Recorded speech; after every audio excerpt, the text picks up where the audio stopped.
What if मैं तुमसे आज ये कहूं कि डूम्सडे और सीक्रेट वॉर्स के बाद तुम्हें एक और एवेंजर्स मूवी मिलने वाली है। यकीन नहीं होगा ना, लेकिन रूसो ब्रदर्स अब सच में एक और नई एवेंजर्स मूवी बना रहे हैं, यानी back to back 3 Avengers movies. ना ये जो नई मूवी है ये कब आएगी, इसका टाइटल क्या होगा, सारी डिटेल्स पर बात करेंगे एक करके। लेकिन आगे बढ़ने से पहले तुमसे एक पर्सनल रिक्वेस्ट है कि एवेंजर्स डूम्सडे आने तक इस चैनल पर मैंने 100K सब्स का टारगेट रखा है, जो फिलहाल थोड़ा मुश्किल लग रहा है, लेकिन तुम्हारे एक सब्सक्राइब से ये पॉसिबल हो सकता है। So if you are new to the channel do subscribe it and I promise कि ऐसे ही सारी मार्वल की लेटेस्ट लीक्स और अपडेट सबसे पहले मैं तुम तक पहुंचाता रहूंगा। ओके, सो रूसो ब्रदर्स रिपोर्टेडली एक और नई एवेंजर्स मूवी पर काम शुरू कर चुके हैं, जो आएगी सीक्रेट वॉर्स के भी बाद। या तो कुछ टाइम पहले रूमर्स आ रही थी कि सीक्रेट वॉर्स 2 पार्ट्स में डिवाइडेड रहेगी, secret Wars part 1 and part 2।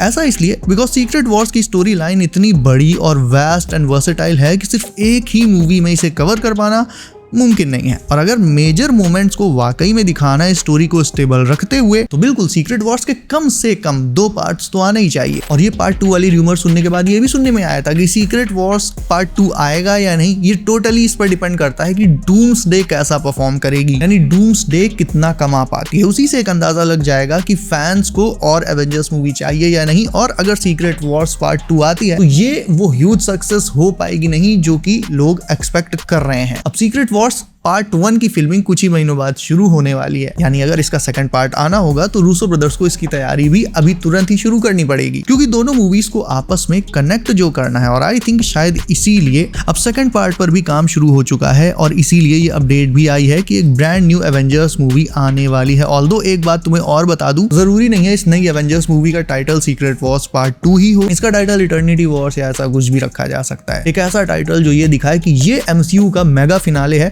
और इसमें स्टेक्स सीक्रेट वॉर से भी बहुत ज्यादा हाई हैं। ऑल्सो अगर ये मूवी आती है तो डॉक्टर डूम के एस्पेक्ट से भी हम लोगों को इसका काफी बड़ा फायदा मिलेगा, क्योंकि देखो मल्टीवर्स सागा पूरा निकल गया, डॉक्टर डूम का डेब्यू तो छोड़ो, उसे कहीं किसी मूवी में मेंशन भी नहीं किया गया। Even fantastic four first steps में भी पोस्ट क्रेडिट सीन को अगर हटा दें तो विक्टर वॉन डूम का कहीं कोई टीज हुआ ही नहीं, सिवाय लैटवेरिया की उस खाली चेयर के। तो कई लोगों को पेट में ये सोचकर दर्द हो रहा है कि डॉक्टर डूम अभी तक मल्टीवर्स सागा में कहीं आया ही नहीं और अचानक से आके वो सबसे बड़ा मल्टीवर्सल थ्रेट बन गया। ऐसा कैसे हो सकता है? तो ये सोचने वालों को भी थोड़ा सा सुकून मिलेगा कि अब तुम्हें डॉक्टर डूम 1 नहीं 2 नहीं 3 एवेंजर्स मूवीज में मिलेगा और भर भर के देखने को मिलेगा।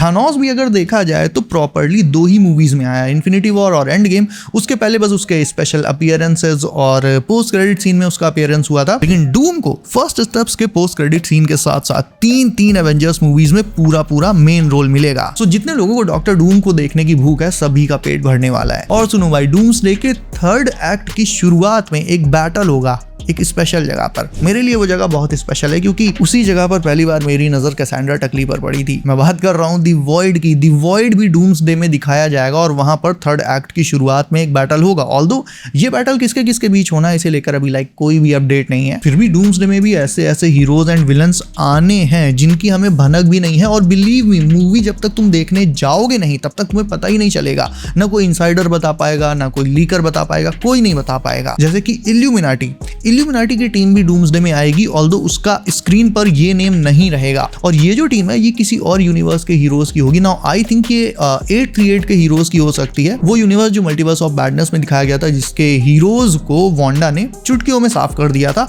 तो उस यूनिवर्स में जाहिर सी बात है उस इल्यूमिनाटी के अलावा और भी हीरोज तो रहे होंगे ना। तो मेरे ख्याल से उन्हीं हीरोज ने एक टीम बनाई होगी और वो इल्यूमिनाटी की मौत का बदला लेने 616 पर आ रहे हैं। अब यहाँ आकर वो ढूंढेंगे स्ट्रेंज को, वांडा को। अब ये दोनों तो उन्हें मिलने से रहे, क्योंकि वांडा मर चुकी है और स्ट्रेंज जा चुका है डॉक्टर डूम के पास।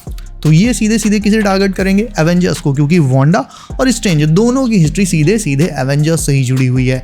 मेरे ख्याल से लीडर ब्रेव न्यू वर्ल्ड के पोस्ट क्रेडिट सीन में सैम को जिन दी अदर्स की वार्निंग दे रहा था, वो भी यही इल्यूमिनाटी वाले हीरोज हो सकते हैं। और अब सुनो आज की सबसे धांसू अपडेट। डूम्सडे में 1 नहीं 2 नहीं 3 4 5 नहीं 6 यूनिवर्सेस दिखाए जाएंगे। पहला तो है ऑब्वियसली 616, सेकंड है 828 यानी फैंटास्टिक फोर यूनिवर्स, थर्ड है एक्समैन यूनिवर्स यानी 10005, फोर्थ है टोबी मैगवायर का स्पाइडरमैन यूनिवर्स। अब बाकी के जो बचे हुए 2 यूनिवर्सेस हैं ये बहुत इंपॉर्टेंट है।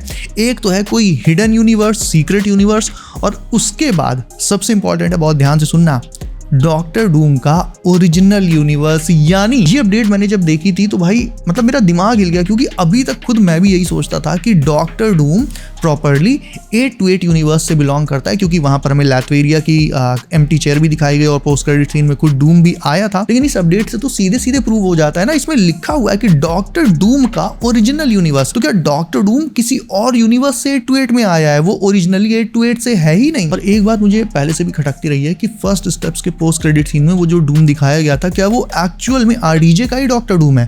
भाई कद काठी से तो वो कहीं से भी आरडीजे का डूम नहीं लग रहा है, उसका सूट भी आरडीजे के डूम की सूट की तरह नहीं है, और मास्क देखो भाई मेले वाला मास्क लग रहा है, मतलब वो डूम तो कहीं से लग ही नहीं रहा। और मुझे इसे लेकर पहले भी डाउट्स थे, और ये अपडेट देखने के बाद मेरे डाउट्स और सॉलिड हो गए हैं। यानी ये डूम हमें दिखाया गया था मे बी हमें मिस डायरेक्ट करने के लिए, मे बी ये एक्चुअल डॉक्टर डूम है ही नहीं आरडीजे वाला, ये खुद कोई वेरिएंट है, या फिर अब मेरी बात ध्यान से सुनना, ये वाला डूम एक्चुअल में 828 वाला डूम ही है, लेकिन इसे प्ले आरडीजे नहीं कोई और कर रहा होगा। बाद में आरडीजे का डॉक्टर डूम अपने होम यूनिवर्स से 828 में आएगा और इस वाले 828 के डूम को वन शॉट करके उसकी जगह ले लेगा। किसी को इस बात की भनक भी नहीं लगेगी, क्योंकि भाई वो पूरा टाइम अपने चेहरे पर मास्क लगा कर रखेगा, तो लोग समझेंगे कि यही उनका 828 वाला ही डूम है। बल्कि एक्चुअल में वो डॉक्टर डूम दूसरा होगा, किसी दूसरे यूनिवर्स से होगा आरडीजे का डॉक्टर डूम। और जब फिर मूवी के एंड में एट सम पॉइंट वो अपना मास्क उतारेगा, तब भाई हीरोज के चेहरे देखने लायक होंगे। नाउ मेरी इस थ्योरी में एक लूप होल है जिसे मैं अभी बंद कर देता हूँ। वो ये कि अगर आरडीजे का डॉक्टर डूम सच में 828 से ना होकर किसी और यूनिवर्स से है, तो वो 828 में आ क्यों रहा है? वो अपने प्लान्स को अपने होम यूनिवर्स से भी तो एग्जीक्यूट कर सकता है ना। लेकिन ऐसा नहीं है, वो 828 में आ रहा है फ्रैंकलिन के लिए, क्योंकि बैटल वर्ल्ड बनाने के लिए जो पावर्स चाहिए वो उसे फ्रैंकलिन के ही पास मिलेंगे। याद करो गैलेक्टस भी इसीलिए वहां पर आया था। इसीलिए डूम को भी अपने यूनिवर्स से 828 में आना पड़ेगा, ताकि यहाँ आकर पहले वो यहाँ के डूम को गुम करके उसकी जगह ले ले, हीरोज को अपने भरोसे में ले ले, और बाद में उन्हें आपस में लड़वा कर लिल्लू को लेकर निकल ले। बट पहले, बहुत पहले, तुम्हें शायद याद नहीं होगा बट मुझे याद है, मैं अपनी सारी लीक्स, बताई हुई लीक्स याद रखता हूँ। तो एक लीक मैंने तुम्हें ये भी बताई थी कि सुनने में आया था कि डॉक्टर डूम जब फैंटास्टिक फोर और बाकी कुछ हीरोज के साथ ये सब एक्समैन के यूनिवर्स में जाएंगे, तो वहां पर at some point Doom Franklin को किडनैप करके निकल लेगा और अपने होम यूनिवर्स ले जाएगा। उसका वो होम यूनिवर्स किसी को भी नहीं पता होगा, और फिर शुरू होगी लिल्लू की ढूंढाई। अलग अलग हीरोज की टीम्स बनेंगी लिल्लू को ढूंढने के लिए। मतलब देखा जाए तो उस वाली अपडेट से आज वाली थ्योरी को जोड़कर देखो तो सारे डॉट्स आपस में कनेक्ट हो रहे हैं। एंड आखिर में बात कर लेते हैं क्यूट कपल की, येलेना और Bob. Now we all know कि बॉब द बिल्डर बहुत पावरफुल है, लेकिन वो अपनी पावर्स को यूज करने से बहुत डरता है, क्योंकि उसे डर रहता है अगर वो अपनी पावर्स का यूज करेगा तो फिर से द वॉइड उसे टेक ओवर कर लेगा और वो एक हीरो की जगह एक विलन में बदल जाएगा। लेकिन सोचो ऐसे ही चलता रहा तो डूम्सडे में वो अपनी पावर्स कैसे यूज कर पाएगा? जवाब है ये लेना वो देना। देखो डूम्सडे में येलेना और बॉब के बीच थोड़ी बहुत गुटुरगु तो होगी, और रिपोर्टेडली वो येलेना ही होगी जिसके कहने पर बॉब अपनी पावर्स डूम्सडे में यूज करेगा। बाकी वो जो एक और हिडन यूनिवर्स था जो कुछ देर पहले मैंने 6 यूनिवर्सेस के बीच बताया था, तो उसमें जो हिडन और सीक्रेट वाला यूनिवर्स था वो मेरे ख्याल से वहां पर क्वांटम रेल्म की बात हो रही है, क्योंकि अगर देखा जाए तो वो भी अपने आप में एक यूनिवर्स ही है। ये अपडेट मैं तुम्हें ऑलरेडी बता चुका हूं कि जब बैटल वर्ल्ड बनेगा, मल्टीवर्स के सारे यूनिवर्सेस डिस्ट्रॉय हो जाएंगे तो भी क्वांटम रेल्म बची रहेगी।